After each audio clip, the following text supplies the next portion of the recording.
Hi friends आमी पम्पी आज के निये चले आसलाम एक तेलेपिया माछेर तेल झाल। चलो किभाबे बानिয়েছি एकटू तुम्हादेर देखाई रेसिपिटा किभाबे आमी बानालाम। तो जा आमार लागबे माछ माछगुलो धुए निয়েছি धुए टुए निয়ে নিয়েছি। এবার আর কি লাগবে এই দেখো আমি পেঁয়াজ কেটে নিলাম। এখানে আমি সাদা শস্য আর কালো শস্য বেটে নিয়েছি, টমেটো বেটে নিয়েছি আর পেঁয়াজ বেটে নিয়েছি। আলুটা এভাবে আমি কেটে নিয়েছি। আমি একটা আলু দেব, আপনারা চাইলে নাও দিতে পারেন। আমি আলু দেবো তাই আলুটা কেটে নিয়েছি। এবার আমি মাছগুলোতে নুন হলুদ মাখিয়ে সুন্দর করে আদা রসুন আমি নিয়েছি, আদা রসুন বেটে নিয়েছি। এবার আমি নুন হলুদগুলো মাছের গায়ে মাখিয়ে একটু তেল দেব, তেল দিয়ে সুন্দর করে মাখিয়ে মাছগুলো আমি লাল লাল করে ভেজে নেব। বন্ধুরা আমাদের এই ধরনের আমার রেসিপিগুলো যদি আপনাদের ভালো লেগে থাকে তো চ্যানেলটাকে সাবস্ক্রাইব করে রাখবেন, যাতে আমি আবার যে কোনো ভিডিও আমি দিই আপনারা তাড়াতাড়ি আপনাদের কাছে চলে আসবে। তো এবার আমি কড়াটা চুলাতে বসিয়ে দিলাম, দিয়ে আমি এর মধ্যে দিয়ে দেব, কড়াটা গরম হলে ওর মধ্যে দেব তেল। তো কড়াটা আমার গরম হয়ে গেছে, আমি দেব তেল। তো আমি পুরো রান্নাটা করেছি সরষের তেলে। সরষের তেলে রান্নাটা করলে মাছের রেসিপিগুলো খুবই ভালো লাগে। যেহেতু আমরা বাঙালি তো আমরা সরষের তেলে রান্নাটাই বেশি ভালোবাসি। মাছ মাংসগুলো সরষের তেলে বানালে খুবই ভালো লাগে। এই দেখো এইভাবে আমি মাছগুলো সুন্দর করে লাল লাল করে ভেজে নেব। এই দেখো এইভাবে আমি সুন্দর করে ভেজে নেব, লাল লাল করে ভেজে নেব। এখনও উল্টে দেব। এই দেখো এই পিঠটা কীরকম সুন্দর লাল হয়ে গেছে, ওই পিঠটাকে আমি এইভাবে ভেজে নেব।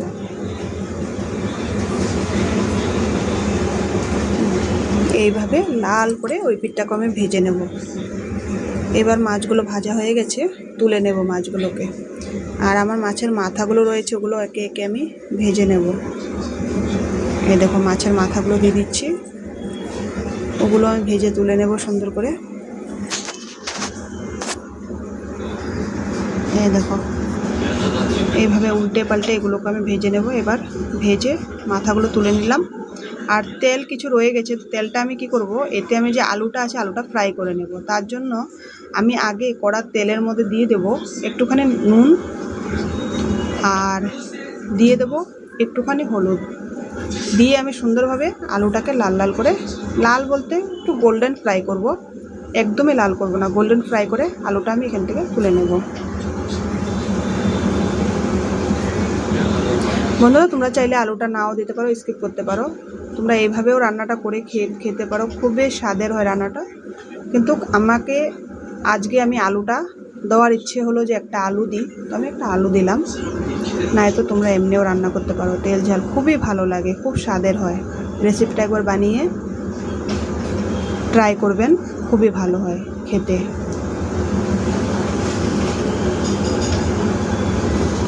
আর এই ধরনের নতুন নতুন রেসিপি যদি আপনারা পেতে চান আমার চ্যানেলটাকে সাবস্ক্রাইব করে রাখবেন, তাহলে আমি যে ভিডিওটা আপলোড করব আপনাদের কাছে সবার প্রথমে চলে আসবে। এই দেখেন এইভাবে আলুটা নিয়ে নিয়েছি আমি। আর আবার কড়ার মধ্যে তেল দিয়ে নিলাম আমি। এবার এতে দেবো কালো জিরে, দিয়ে দেবো পেঁয়াজ। আর পেঁয়াজটাকে আমি লাল লাল করে একটু ভেজে নেব, সুন্দর করে লাল লাল করে ভেজে নেব। এটাকে আমি গোল্ডেন ফ্রাই করব, গোল্ডেন মানে একটু লাল লাল হলে ভালোই লাগে। এই দেখো এইভাবে একটু গোল্ডেন কালার হয়ে গেছে। এবার আমি এতে দিয়ে দেব 1 চামচ আদা বাটা, 1 চামচ রসুন বাটা দিয়ে এবার আমি এটাকে একটু সুন্দর করে নেড়ে চেড়ে নেব। বন্ধুরা এই পেঁয়াজের মধ্যে আদা রসুনটা দিয়ে তোমরা এভাবে একটু নেড়ে চেড়ে কিছুক্ষণের জন্য যদি একটু হতে দাও, টেস্টটা অসাধারণ লাগে, অসাধারণ লাগে। এবার আমি এর মধ্যে যে আরও মশলাগুলো আমি বেটে রেখেছি, পেঁয়াজ বাটাটা আমি করে রেখেছিলাম, তো এর মধ্যে আমি দিয়ে দেবো এখন পেঁয়াজটা যে বেটে রেখেছি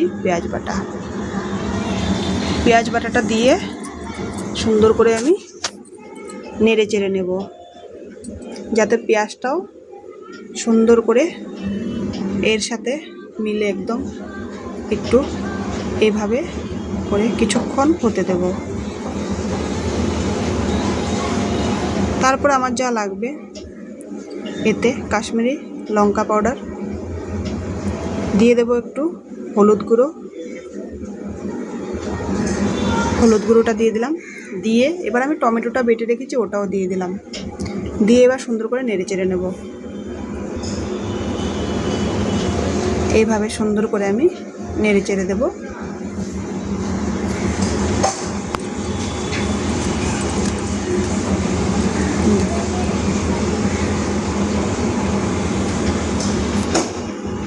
ঝালটা তোমরা যে যার মতো দিতে পারো, যে যেমন খেতে ভালোবাসো সেরকম দিতে পারো। আমি ঝালটা একদম কম দিয়েছি। আর টমেটোর মধ্যে আমি একটু নুন দিয়ে দিয়েছি।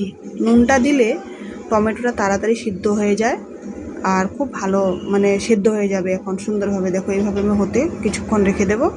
খুব সুন্দর সেদ্ধ হয়ে এর সাথে নেড়ে চেড়ে সুন্দর করে আমি কিছুক্ষণ হতে দেব।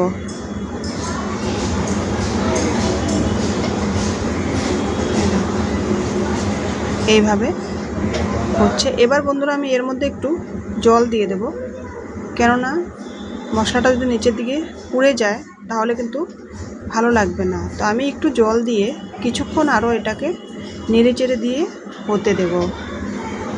দেখো জলটা আমি একটু দিলাম, দিয়ে এবার নেড়ে চেড়ে এইভাবে আমি রেখে দেবো যে কিছু টাইম সুন্দর করে হয়ে যায়। দেখো হয়ে গেল এইভাবে।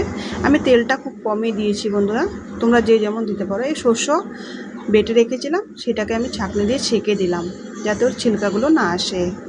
কালো শস্য, সাদা শস্য, হলুদ শস্যটা বেটে আমি রেখে দিয়েছিলাম। তো এই দেখো দিয়ে দিলাম, দিয়ে একটু সুন্দর করে নেড়ে চেড়ে এটাকে আমি কিছুক্ষণ হতে দেবো। এই দেখো শস্য বাটাটা এইভাবে মিলে জুলে সুন্দরভাবে হয়ে গেছে।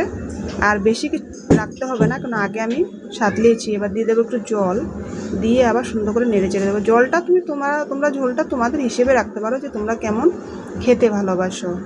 এবার আমি আরেকটু দেবো, কেননা এতে আলু দেবো, এখন মাছ দেবো। দিলে কিছুক্ষণ যখন হতে থাকবে দিয়ে আমি ঢেকে দেবো। এবার এ দেখো আলুটা দিয়ে দিলাম, এতে দিয়ে আমি কিছুক্ষণের জন্য ঢেকে রেখে দেবো মাছটা হওয়ার জন্য। এই দেখো আমার তরকারিটা হয়ে গেছে। এবার আমি মাছগুলো এখানে দিয়ে দেব। উতলে উঠেছে না, বুলবুলা ফুটে গেছে। তো এবার আমি মাছগুলো এর মধ্যে দিয়ে দেব। এই দেখো আমার সুন্দর তেলাপিয়া মাছের তেল ঝাল রেডি। Bye bye.